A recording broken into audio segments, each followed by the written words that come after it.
guys, it's Ivy. I'm a genius here at BMW of Wilmington. I heard there was a new movie theater that just opened up, and it's raining outside, so it would be a perfect time to go see The Lion King.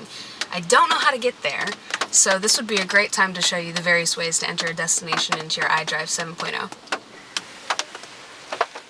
I'm going to go into navigation, and I don't want to put the physical address in, so we're going to look it up using where to.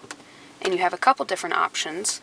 You can use the pad, S, the dial, or if you put your hand close to the screen, it will activate the keyboard.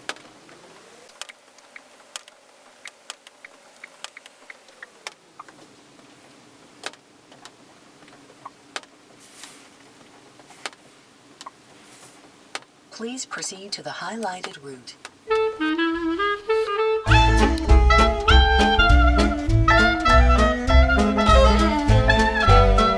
Oh look! The dynamic guidance recognized the 5 o'clock traffic on our current route. It gave us an alternative, which would be quicker. Let's do that. Please proceed to the highlighted route. You know, I just remembered how expensive movie theater snacks are. Hello, BMW.